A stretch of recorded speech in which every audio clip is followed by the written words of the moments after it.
Hi. हाय अर्शिता। अच्छा Last अच्छा we met during Happy New Year का interview. अच्छा अच्छा। That time I used to work with ETV. जी जी जी। Nice to see nice to you. See you, I hope you are Nice to keeping see well.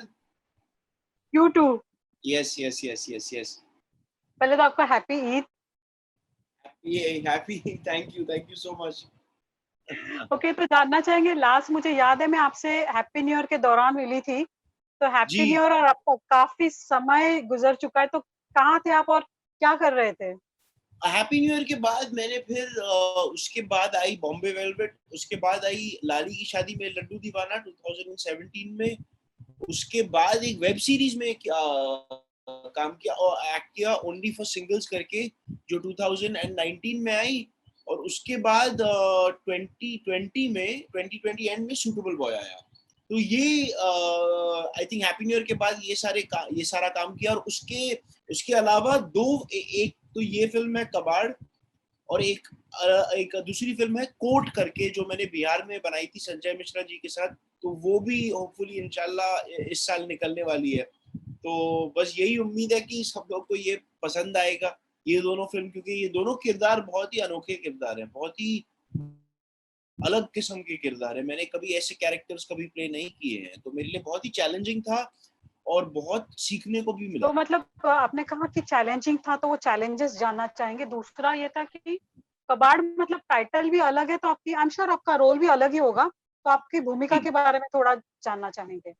जी। तो इस film में जो मेरा किरदार है वो एक कबाड़ी वाला है। उसका नाम बंधन है। और वो एक खजाने को ढूंढ लेता है, खजाना, एक ट्रेजर, क्योंकि एक म्यूजियम में लूट होती है। तो आई थिंक ये फिल्म में एक बहुत ही फैसिनेटिंग विषय है कि एक आम आदमी की जिंदगी में जब इतना सारा दौलत आ जाता है, तो उसके दिल और दिमाग और मन में क्या असर पड़ती है उसका। तो वो तो इस किरदार को प्ले करने में सबसे पहले तो एक कबाड़ी वाले के रूप में इसको पेश करना था। तो मुझे इस एक कबाड़ी वाले की जिंदगी को समझना था, जीना था, और उसको सच्चाई के साथ पेश करना था, ईमानदारी के साथ पेश करना था। वो सबसे बड़ा चैलेंज था, क्योंकि ऊपर वाले की कृपा से मैंने कभी अपनी जिंदगी में इतनी मुश्किलें या ऐसी गरीबी नहीं देखी है। और ये किरदार मेरे तजुर्बे से बहुत ही बाहर। लेकिन आई थिंक ऐसे ही किरदार सब लोग के लिए सबसे ज्यादा इंटरेस्टिंग और फैसिनेटिंग और चैलेंजिंग भी होते हैं, क्योंकि ऐसे किरदार की जिंदगी को समझना, को जीना, और उसको उसके रूप में सोचना। तो ये बहुत ही दिलचस्प जर्नी थी मेरे लिए इस कबाड़ी वाले को समझने में।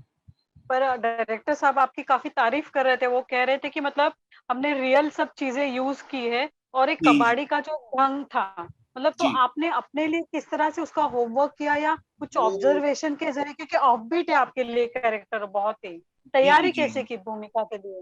वो इनफैक्ट वो हाथ गाड़ी तो मेरी शरीर का एक एक्सटेंशन बन गया, मैं उसको कभी छोड़ता ही नहीं था। और अगर इसमें ऑब्जर्वेशन का भी बहुत काम रहा, क्योंकि हम अपनी दिन ब दिन जिंदगी में कबाड़ी वालों को देखते रहते हैं, हमारी नजर में आते रहते हैं, लेकिन हम कभी सोचते नहीं है उनके बारे में। हम या तो हम अगर हम पैदल चल रहे हैं या गाड़ी में जा रहे हैं, ऑटो में जा रहे हैं, तो हम हमारे नजदीक गुजरते रहते हैं, लेकिन हम कभी ध्यान नहीं देते उनके बारे में। तो सबसे पहले तो मेरे लिए मुझे अपना ऑब्जर्वेशन जगाना पड़ा, कि सिर्फ सेट पे नहीं और सिर्फ शूट के दौरान नहीं, बल्कि पूरी जिंदगी में, अपनी जीवन में मैं हमेशा देखता रहता था। और ये भी है कि इस फिल्म के बाद अभी मैं एक कबाड़ी वाले को उस सेम आंखों के साथ नहीं देख पाऊंगा। अभी मैं नए आंखों के साथ देखते रहूंगा इस फिल्म करने के बाद कबाड़ी वालों को। मैं उन पे हमेशा ध्यान दूंगा जब भी मैं उनके करीब आऊंगा। तो तो कबाड़ी वाले, उस वो कबाड़ी वाले का जो जो भी या तो हाथ गाड़ी है या तो जो भी चीजें हैं जो उसके काम की चीजें हैं, उसको संभालना, उसके साथ कैसे वो कैसे पुल करता है, वो हाथ कैसे खींचता है हाथ गाड़ी को, ऐसी सारी जो टेक्निकल चीजें हैं, इस पे हमने बहुत रिहर्स किया। और साइकोलॉजिकली उसको घुसने में, उस किरदार के चीजों में को घुसने में, उसके उसके घर, उसके जो उसकी खोली में मैंने बहुत वक्त बिताया, और वो हाथ गाड़ी के साथ बहुत वक्त बिताया। तो ये सब ने मुझे बहुत मदद किया उस किरदार के साइकोलॉजी में घुसे। विवान मतलब आपका जो एक ड्रामा का बैकग्राउंड है वो, प्लस आपके घर जी, में जो पूरा एक अभिनय का मतलब एक आई एम श्योर कि हम लोगों को तो लगता है वर्कशॉप ही चलता होगा, क्योंकि आपके मम्मी डैडी, आपके भाई बहन जो है सब फिल्म इंडस्ट्री अभिनय से जुड़े हुए हैं। तो इस जी, बात का एक ड्रामा और आपके आपका जो माहौल है, पर्सनल माहौल है, उसका जी। आपको किस तरह से फायदा होता है कोई कैरेक्टर बिल्डअप करने में? आई एम श्योर होता तो होगा।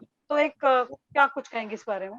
बहुत दिलचस्प सवाल है ये, क्योंकि हम सब कलाकार हैं घर पे और हम सब बातचीत करते रहते हैं, या तो थिएटर के बारे में, या तो साहित्य के बारे में, या तो फ़िल्मों के बारे में। हम सबको बहुत आई थिंक रुचि है इन चीज़ों में। तो हम बात करते रहते हैं, डिस्कस करते रहते हैं। कभी-कभार जैसे अगर कोई किसी के आइडियाज़ हैं या कोई किसी चीज़ पे काम कर रहा है, जैसे मैं कुछ अगर एक प्रेमचंद का मोनोलॉग सीख रहा हूँ, तो मैं परफ़ॉर्म करूँगा अपने पिताजी और मम्मा के सामने, ताकि उनका ओपिनियन मैं पूछ सकूँ। और हमेशा ऐसा रहा है, हम सब शेयर करते रहते हैं हमारे क्रिएटिव आर्टिस्टिक लाइफ जो है, हम सब उसे एक दूसरे के साथ शेयर करते हैं। तो इस फिल्म के दौरान एक बहुत ही इंटरेस्टिंग चीज़ है कि सबसे पहले तो मेरे पिताजी ने कहा कि ये जो वो कबाड़ी वाले की जो पुकार है, वो जो आवाज़ निकालते हैं, अगर आप देखोगे कोई भी कॉलोनी में जो कबाड़ी वाले घूमते रहते हैं, वो चिल्लाते रहते हैं, "ओए! ओए!" ऐसे अतरंगी से आवाज़ निकालते रहते हैं। तो सबसे वो एक बहुत इंटरेस्टिंग चीज़ थी, क्योंकि मेरे पिताजी और मैं एक बार बैठ रहे थे लिविंग रूम में और ये आवाज़ आई, तो उन्होंने मुझे बोला कि उसके पीछे जाओ। ये तो ऑफ कोर्स लॉकडाउन के पहले था, तो घर से बाहर निकलते थे। तो उन्होंने बोला कि उसके पीछे जाओ और उसको सुनो, उसको देखो, उसको स्टडी करो। तो ये एक बहुत ही ये कमाल की चीज़ थी। फिर एक बार मेरी माँ आई सेट पे, जब वो भी शूट कर रहे थे फ़िल्म सिटी में, हम भी शूट कर रहे थे, तो वो एक बार उन्होंने विज़िट किया हमारे सेट को। और आई थिंक ये पहले पहले 2 दिन या शुरुआत में ही था, और उनने मुझे देखा हाथ गाड़ी मैं कैसे चला रहा था, और उनने मुझे फिर सुधारा। उनने बोला कि देखो ऐसे याद याद रखो कि हाथ गाड़ी वाले कैसे चलाते हैं। तो उनने भी मुझे टिप्स दी, मेरे पिताजी ने भी बहुत मदद की।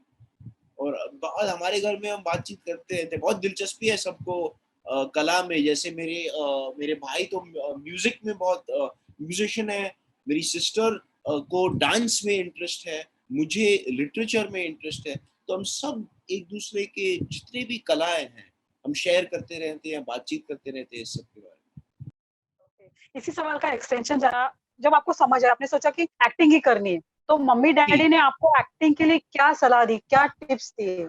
तो एक्चुअली ना क्या है कि मेरे पिताजी एक वर्कशॉप कंडक्ट करते हैं। जैसे आपने भी कहा कि वर्कशॉप चलता है, हालाँकि असलियत में एक वर्कशॉप है, जो वो बहुत सालों से, इनफैक्ट आई थिंक पिछले शायद 20-30 साल हो गए होंगे, वो एनएसडी में भी सिखाते हैं, एफटीआई में भी सिखाते हैं, काफ़ी सारे इंस्टीट्यूट्स और अकेडमीज़ में वो क्लासेस लेते हैं।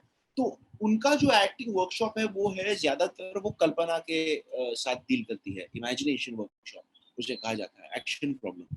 तो हम सब ने, मेरे भाई-बहन और मैंने बहुत पार्टिसिपेट किया है इन वर्कशॉप्स में, और उनके साथ बहुत थिएटर में भी काम किया है।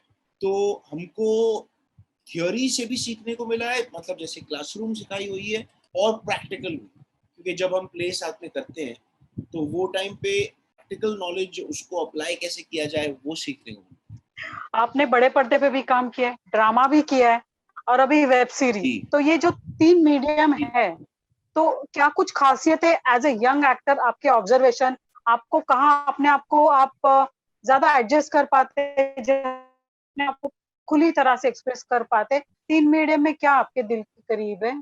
बहुत ही इंटरेस्टिंग क्वेश्चन है ये, क्योंकि सबसे पहले तो थिएटर हमने शुरू किया, ड्रामा, उसके बाद फ़िल्म, और अभी web series. I think actually ज़्यादातर लोग बहुत बात करते हैं कि थिएटर और फ़िल्म की जो डिफरेंसेस हैं, मैं एक्चुअली डिफरेंसेस के बारे में ज़्यादातर नहीं सोचता हूँ, हालाँकि मैं सिमिलैरिटीज़ के बारे में सोचता हूँ, और जो थिएटर के जो टेक्नीक्स हैं, मैं उन्हें फ़िल्म में अप्लाई करना चाहता हूँ। मैं एक सिंपल सा एग्जांपल आपको देता हूँ, क्योंकि फ़िल्म में, और यही है जो इमेजिनेशन वर्कशॉप जो मेरे पिताजी सिखाते हैं, वो बोलते हैं कि एक्टर का सबसे इम्पोर्टेंट टूल इमेजिनेशन। क्योंकि अगर आप सपोज़ फ़िल्म सेट पे हो, और अब हम ये कॉन्वर्सेशन, हमारा सीन है, हम दोनों कॉन्वर्सेशन कर रहे हैं टेबल के, एक कुर्सी पे आप बैठे और मैं एक कुर्सी पे बैठा हूँ।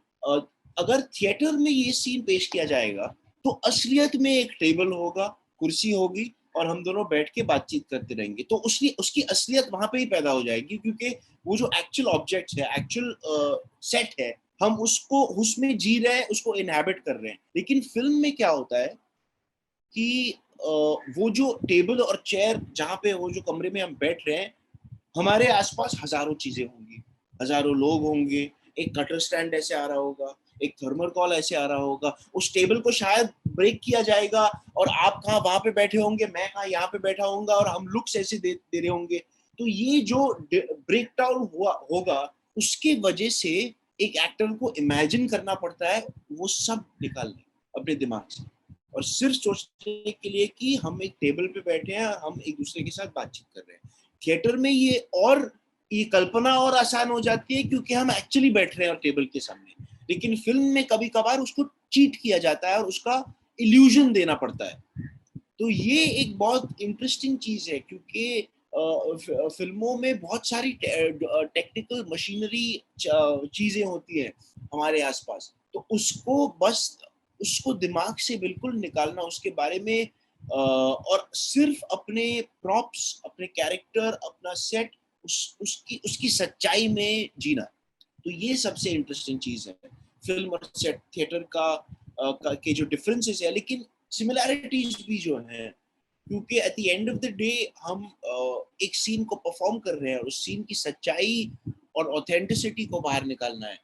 और जैसे मैंने कहा कि अगर आप एक्चुअली टेबल और चेयर के साथ काम कर रहे हो तो वो कल्पना और आसान हो जाती है, क्योंकि आप एक्चुअली कर रहे हो। वेब सीरीज का सबसे बड़ा चैलेंज ये है कि फिल्म में क्या होता था कि हमें, या तो अभी डिपेंड होता है, बड़ी फिल्मों में कभी कभार बहुत, जैसे हैप्पी न्यू ईयर जैसी फिल्म, आई थिंक उसका शूटिंग शेड्यूल बहुत काफी दिन थे, लाइक 150 170 डेज थे। बॉम्बे वेलवेट का भी बहुत लंबा था, सात खून माफ का इतना लंबा नहीं था लेकिन काफी लंबा था। लाली की शादी में लड्डू दीवाना काफी, आई थिंक 2-3 महीने में हो गया। ज्यादातर एक एवरेज शूटिंग पीरियड फिल्म का होता है, I would say about 40 to 50 days approximate. अगर एवरेज डेज हम 40-40 दिन पकड़ ले, तो 2 घंटे की जो फिल्म होती है उसके लिए आपके पास 40 दिन है उसे बनाने के लिए। लेकिन वेब सीरीज में आपको वो सेम 40 दिन मिलेंगे, लेकिन आपको फिल्म बनानी है 8 घंटे की। तो सही वो सही सबसे सही। बड़ा चैलेंज हो जाता है। वो सबसे बड़ा चैलेंज होता है, क्योंकि वेब सीरीज में बहुत बहुत जल्दी काम होता है। विवान मतलब आप एक्टर हो, आप ऑडियंस भी, जी आई एम श्योर आप देखते भी होंगे, वर्ल्ड जी सिनेमा देखते ही होंगे। जी तो जी जी। एक एक्टर के लिए उसको थिएटर में रिलीज हुई फिल्म में एक किक मिलती है कि जो तीसरा पर्दा है, यानी जो वेब सीरीज ओटीटी तीसरा पड़ प्लेटफॉर्म है, बिल्कुल तो बिल्कुल। उसमें किसमें आप अपने आप को रुझा सकते हैं, या अभी आपकी फिल्म लीजिए जो कि अभी थिएटर पे रिलीज होनी थी, लॉकडाउन के चलते नहीं हुई, ओटीटी पे जा रही है, तो ये जो दो ट्रांजैक्शन है, you as an audience, you as an actor, इसके बारे में आपकी राय जानना चाहेंगे। ये एक बहुत ही इंटरेस्टिंग चीज आपने कही कि ये जो तीसरा पर्दा है, और हालांकि में है तीसरा पर्दा, ये जो पर्दा, तीसरा पर्दा हमारे घरों में खुलता है ये, और ये सबसे कमाल की चीज है, क्योंकि हम जब पहले घर से बाहर निकलते थे और थिएटर में जाते थे, वो दूसरा पर्दा था। और पहला पर्दा तो थिएटर है, स्टेज है। और अगर आप देखा जाए इतिहास में, इसका इन्वेंशन भी ऐसे रहा है, पहले थिएटर आया, उसके बाद सिनेमा आई, और उसके बाद इंटरनेट वेब सीरीज आई। तो आई थिंक सब लोग को वही इच्छा है और उम्मीद है कि वो एक लाइव परफॉर्मेंस, या लाइव जैसे थिएटर में एक पूरा कम्युनल गैदरिंग के साथ देखा जाए। लेकिन मुझे आई थिंक एक वेब सीरीज भी आप जब देखते हो स्क्रीन पे, घर पे, टेलीविजन पे, वो भी एक कम्युनिटी एक्टिविटी हो सकती है। आई थिंक ऐसा नहीं है कि सिर्फ सिनेमा में आपको वो एक्सपीरियंस मिल सकता है, मेरे ख्याल से। क्योंकि हम देखिए देखिए जैसे बचपन में हम, या अभी भी जब क्रिकेट मैच देखते हैं टेलीविजन पे, तो वो कमाल का, मतलब बहुत ही फेमस एक इमेज है कि पूरी कॉलोनी जमा हो जाती है एक ही टेलीविजन को देखने में। तो वो भी एक किस्म का थिएटर है, वो भी एक किस्म का सिनेमा है, जब, क्योंकि हम बात कर रहे हैं ज्यादातर कम्युनिटी एस्पेक्ट की, कि जो कम्युनिटी एस्पेक्ट का फर्क क्या है, और इंडिविजुअली जब हम लैपटॉप पे या टेलीविजन पे घर पे जब देखते हैं उसमें क्या फर्क है। लेकिन कभी कभार वो जो घर पे भी हम जो लैपटॉप और टेलीविजन पे देखते हैं, वो भी सिनेमा के बराबर एक एक्सपीरियंस हो सकता है। जब कम्युनिटी, जब हम या तो परिवार के साथ, या तो दोस्तों के साथ, या तो अपने नेबर्स के साथ, कॉलोनी के साथ, हम खास करके मैं जब बच्चा था तो बिल्डिंग वालों के साथ मैं देखता था टेलीविजन, हम फिल्में देखते थे वीएचएस और डीवीडी पे, लेजर डिस्क पे, वो टाइम पे डीवीडी था भी नहीं। तो अभी अभी का जो अभी जो चल रहा है, खास करके कोरोना के वक्त, हम सबको हम सब की कोशिश है कि सबकी जिंदगी में थोड़ी सी रौनक कैसे लाई जाए, थोड़ा सा मनोरंजन कैसे लाया जाए, थोड़ा सा मूड हल्का किया जाए। कि जैसे कोरोना के वक्त सबसे बड़े हीरोज मेरे लिए रहे हैं डॉक्टर्स, और ऑल्सो मेडिकल स्टाफ, और ऑल्सो मेडिकल वर्कर्स, और ऑल्सो जो घर पे जो ऑर्डिनरी सिटीजन्स ने होम किचन शुरू किया है। जैसे इतनी सारी माओ ने और आंटियों ने घर पे ही बैठे बैठे एक होम किचन शुरू कर दिया है, जिसके साथ वो लोगों को खिलाते हैं और मेक श्योर करते हैं कि लोग के पास खाना तो कम से कम आए, 3 मील्स तो कम से कम आए। तो एक सिमिलरली एंटरटेनर्स का भी एक ऐसी जिम्मेदारी कि हम घर पे बैठे बैठे कैसे लोगों की जिंदगी में थोड़ी सी रौनक कैसे लाए, थोड़ा सा थोड़ी सी खुशी और मनोरंजन लाए। तो ये आई थिंक खास करके उसके पहले भी उसके बाद भी वेब सीरीज एक अलग टाइप की फंक्शन आई थिंक पैदा करती है समाज में, क्योंकि हमको वो हमें उसके पास जाना नहीं पड़ता है, वो हमारे पास आती है। ये एक बहुत ही खूबसूरत चीज है। और सेकेंडली कोरोना के वक्त आई थिंक बहुत इम्पोर्टेंट जिम्मेदारी है कि हम अपने घरों में एक सब लोग के घरों में कैसे एक ऐसी खुशी और मनोरंजन कैसे लाया जाए। पर आपकी फ़िल्म थिएटर में रिलीज़ होने वाली थी जिसके नहीं हो पाई। अभी जी आप ओटीटी पे जा रहे। तो एज़ एन जी। एक्टर आपको लगता है कि नहीं थिएटर पे जानी चाहिए तो रुक लेते नहीं या तो अभी ओटीटी पे नहीं क्यों ऐसे कुछ लगता है आपको? नहीं नहीं नहीं, आई थिंक नहीं, बिल्कुल नहीं, मुझे ऐसे नहीं लगता है। शायद सच्ची में बोलूं तो शायद 2015 16 17 वो जो मोड़ था, तब शायद मुझे ऐसा लगता था, क्योंकि मैंने इस माध्यम को ठीक से समझा नहीं था। तो ये जो नया माध्यम उस टाइम को आया था, मैंने ठीक से उसको समझा नहीं था, उसके बारे में सोचा नहीं था। तो तब मैं बहुत ऐसे सोचता था कि नहीं यार, बड़े पर्दे पे ही आना चाहिए, फिल्म में थिएटर में ही देखना चाहिए, लेकिन ऐसा नहीं। वो आई थिंक एक बहुत ही स्नॉबिश किस्म की सोच है, जो वो एक अच्छी सोच नहीं है मेरे ख्याल से, कि अरे नहीं यार, अभी थिएटर पे ही देखना चाहिए। नहीं, वो ऐसा नहीं होना चाहिए। जो भी मिलता है, जो भी मौका मिलता है अपना कला को पेश करने के लिए, वो बहुत ही सही। वेल और सेड। मैंने अपनी सोच को सुधारा है इस दौरान। जैसे ही और पढ़ा है और सीखा है ओटीटी प्लेटफॉर्म्स के बारे में। मैं पहले ऐसे सोचता था कि नहीं यार, थिएटर और अच्छा है, ये इतना अच्छा नहीं है थिएटर के सामने, थिएटर में और मजा आता है। लेकिन नहीं, ऐसा मुझे अभी बिल्कुल भी नहीं लगता है। मुझे सच्ची में दिल से बोल रहा हूँ कि मुझे लगता है कि OTT platform is as important as theatre. Great, well said. आखिर में सिर्फ जानना चाहेंगे अभी लॉकडाउन का वो है, कोरोना भी स्प्रेड हो रहा है, तो आप जी। अपना एक दिन आप किस तरह से स्पेंड करते? बाहर आना-जाना नहीं होता होगा तो पूरा आपका एक दिन किस तरह से स्पेंड होता है? क्या करते रहते हैं आप दिन में? ये ज्यादातर एक्चुअली घर के हाउस होल्ड कॉर्स में ही काफी सारा वक्त जाता है। जैसे शुरुआत में हम बहुत सारा खाना भी पका रहे थे, तो उसमें भी बहुत मजा आता था। अभी क्या है कि मैं कोशिश करता हूँ हमेशा दिन में या तो एक्चुअली रनिंग नहीं कर सकता हूँ कि बिल्डिंग के बाहर नहीं जाता हूँ। और बिल्डिंग में कभी कभार दौड़ता हूँ, मैं एक्सरसाइज करता हूँ, योगा करता हूँ, मेडिटेशन करता हूँ। और ये 3 4 चीजें आई थिंक ने मुझे बहुत सुख दिया है और संतोष दिया है। और उसके अलावा ज्यादातर ऑनलाइन परफॉर्मेंसेस हम काफी करते हैं, मेरे पिताजी और माँ सब हम करते हैं।